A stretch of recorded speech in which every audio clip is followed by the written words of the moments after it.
ইপিনে পেন্ডেল বনোৱা হৈছে আৰু ইপিনেও পেন্ডেল বনোৱা হৈছে আৰু ইপিনে পেন্ডেল বনাই থকা হৈছে। হয় নমস্কাৰ বন্ধু বান্ধৱীসকল, মই এতিয়া উপস্থিত আছোঁ হাৰিমুৰা সূৰ্যগুৰি আঞ্চলিক ৰাভা ছাত্ৰ সন্থাৰ প্ৰাংগণত। এইবেলি তৃতীয় বাৰ্ষিক সূৰ্যগুৰি আঞ্চলিক ৰাভা ছাত্ৰ সন্থা, ৰাভা মহিলা পৰিষদ আৰু ষষ্ঠ অনুসূচিত দাবী সমিতিৰ উদ্যোগত এইবেলি তৃতীয় বাৰ্ষিক আয়া বাইশ পূজা ও উৎসৱ পালন কৰিবলৈ লৈছে। জেঠ মাহৰ 30 তাৰিখ আৰু জুন মাহৰ 14 তাৰিখ শনিবাৰে এই মেলা অনুষ্ঠিত হ'বলৈ গৈ আছে। সেয়েহে সমূহ ৰাইজৰ সহায় সহযোগিতা আৰু উপস্থিতি কামনা কৰা হৈছে। মোৰ কাষত আছে আয়া বাইশ পূজা পৰিচালনা সমিতিৰ সভাপতি আৰু সম্পাদক মহাশয়। সেয়েহে তেওঁলোকৰ পৰা দুআষাৰ কথা জানিবলৈ চেষ্টা কৰিম। সেয়েহে আপোনালোকৰ মাজত এই কথাখিনি শুনাব বিচাৰিছোঁ। নমস্কাৰ ল'ব।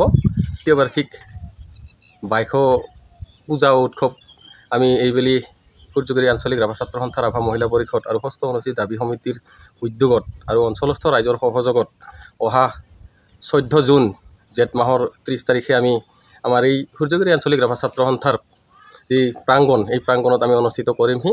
উক্ত অনুষ্ঠানত আমি বিভিন্ন ধৰণৰ কাৰ্যসূচী আমি ৰাখিছোঁ।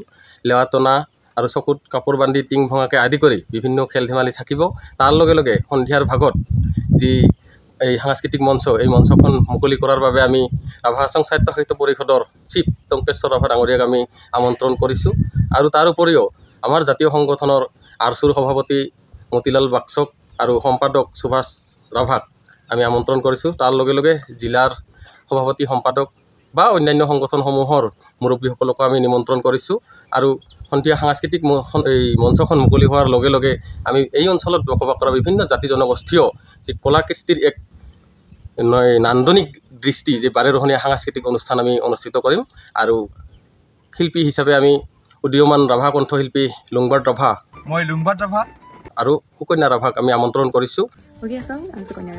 আহক আমি সকলোৱে মিলি অঞ্চলস্থ ৰাইজে এই অনুষ্ঠানটি সফল কৰাৰ ক্ষেত্ৰত সকলোৱে যাতে সহায় সহযোগিতা আগবঢ়ায় আৰু উপস্থিত হয়, তাকে আমি সূৰ্যগুৰি আঞ্চলিক ৰাভা ছাত্ৰ সন্থাৰ ফালৰ পৰা আমি সকলো ৰাইজক বাইশভাৱে অভিনন্দন আৰু এই নমস্কাৰ জনাই সকলোকে এই উপস্থিত থাকিবলৈ আহ্বান জনাইছোঁ।